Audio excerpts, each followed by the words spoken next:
नमस्कार मंडळी, आज आपण पुन्हा एकदा महाराष्ट्रात मराठा आरक्षणाचा मुद्दा पेटला आहे। आरक्षणाच्या मागणीसाठी निघालेला आजचा भव्य मोर्चा संपूर्ण राज्याचं लक्ष वेधून घेतोय। चला तर मग जाणून घेऊया या मोर्चाचं कारण आणि घडामोडी आणि त्यातील परिणाम। मित्रांनो, मागील काही महिन्यापासून मराठा समाजाचं आरक्षण हा अतिशय गंभीर आणि जिव्हाळ्याचा प्रश्न बनला आहे। मनोज जरांगे पाटील यांनी सुरू केलेल्या आंदोलनानंतर या विषयाला नवं वळण मिळालं। शासनाने अनेक आश्वासन दिली, पण ती पूर्ण न झाल्यामुळे समाजात नाराजी वाढली आहे। त्यातूनच आजचा हा मोर्चा उभारला गेलेला आहे। आज सकाळपासून हजारोच्या संख्येने समाज बांधव एकत्र आले। हातात भगवे झेंडे, आरक्षण हक्क आहे, भीक नाही अशा घोषणा आणि प्रचंड उत्साहाने मोर्चा काढण्यात आला। शिस्तबद्ध, अहिंसक पण ठाम आवाजात मराठा समाजाने आपली मागणी पुन्हा एकदा शासनापर्यंत पोहोचवली आहे। मराठा समाजाला तात्काळ कायमस्वरूपी आरक्षण द्यावे, आरक्षणासाठी कायदेशीर चौकट लवकर तयार करावी, शासनाने दिलेली आश्वासनं लेखी स्वरूपात पूर्ण करावीत, असा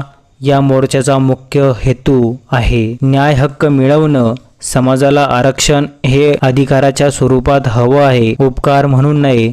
आजच्या मोर्चातून शासनावर दबाव आणून तातडीने निर्णय घेण्याची मागणी करण्यात आली आहे। तर मित्रांनो, मराठा आरक्षणाचा प्रश्न आज केवळ समाजापुरता मर्यादित राहिलेला नाही, तो संपूर्ण महाराष्ट्राच्या भविष्यासाठी महत्त्वाचा बनलेला आहे। शासनाने तात्काळ निर्णय घेणं गरजेचं आहे। अन्यायाविरुद्ध अशा मोर्चाची लाट आणखी प्रचंड होईल, यात काही शंका नाही। आपल्याला हा व्हिडिओ कसा वाटला ते नक्की कमेंटमध्ये सांगा आणि अशाच अपडेटसाठी आपल्या चॅनलला जरूर सबस्क्राईब करा। भेटूया अशाच एका नवीन व्हिडिओमध्ये, तोपर्यंत धन्यवाद।